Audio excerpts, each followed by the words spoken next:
quarantine experience for me has been, you know what, at the beginning, I had to really get acclimated to just everyone was affected. You know, creatives, we've been about that quarantine life.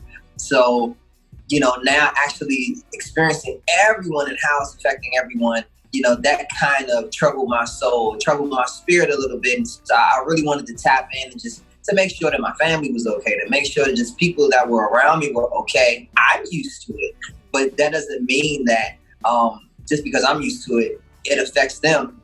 So in return, it affects me. And then musically, it allowed for me to really kind of dig deep inside of myself, you know, of course, like, you know, creating new records and new sounds and being, you know, experimenting on new things as much as I possibly can. But then also, you know, taking a moment, like I really took a couple of weeks just to pause, you know, not really working on anything, and just really just focusing on myself, just to check in with me to say, how are you doing? You know what I'm saying? Like, how do you feel? And I hadn't done that in a long time, you know, because just within our business, it's just a keep going. And even though, you know, social media has been a big help and a big platform, even there, you have to be careful of how much you intake. You know what I mean? I feel like there should be a level of like daily dosage for each person to say, this is how much I can take. This is how much I can withstand. This is how much that's healthy for me. And so, you know, of course, you know, on the artistic side, it's like, okay, content. But, you know, on the personal side, it's like, at what cost, right? If I'm not working in the studio, then I'm working on social stuff. It's like, nah, let me sit my ass down for a second and just chill out, you know? So it's been good, man. Overall, I've learned a lot about myself. I've definitely been cooking as well. I've started a whole show called The Mashup Show, which comes on every Monday on Facebook Live. And I interview new artists and old artists. Last Monday, we just had Avant, R&B vet, you know what I mean? And just sitting there and talking to them. And really, that was my first time hosting. So that was really big for me as far as, you know, diving into something brand new and not being afraid to diversify as well. You know, it's bigger than the music. And you want to make sure that you sow the seeds now that could very well be the bridge into the next chapter. I kind of had a strong setup to begin with.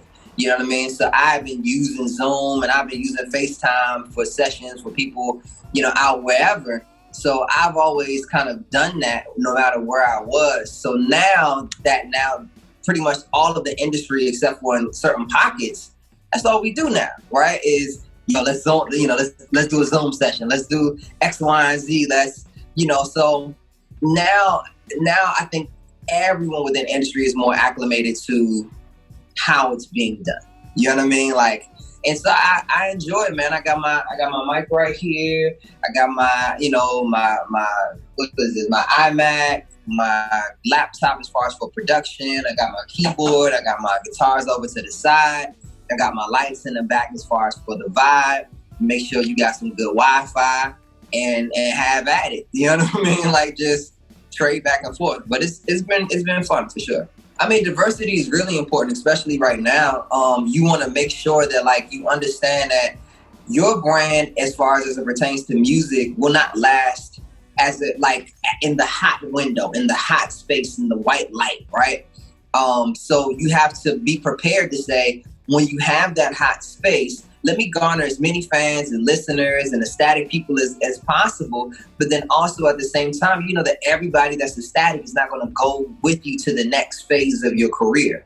And so with that being said, it's about sowing those seeds, you know, to bridge, whether that's acting, whether it's politics, whether it's whatever it is, it's necessary that as you're prepping, because I consider myself an artist that I'm not in a white space right now, right? I haven't even hit it yet. So I'm really just getting started, but I'm preparing to say, this will happen. This will come, you know, Grammys and X, Y, and Z will happen.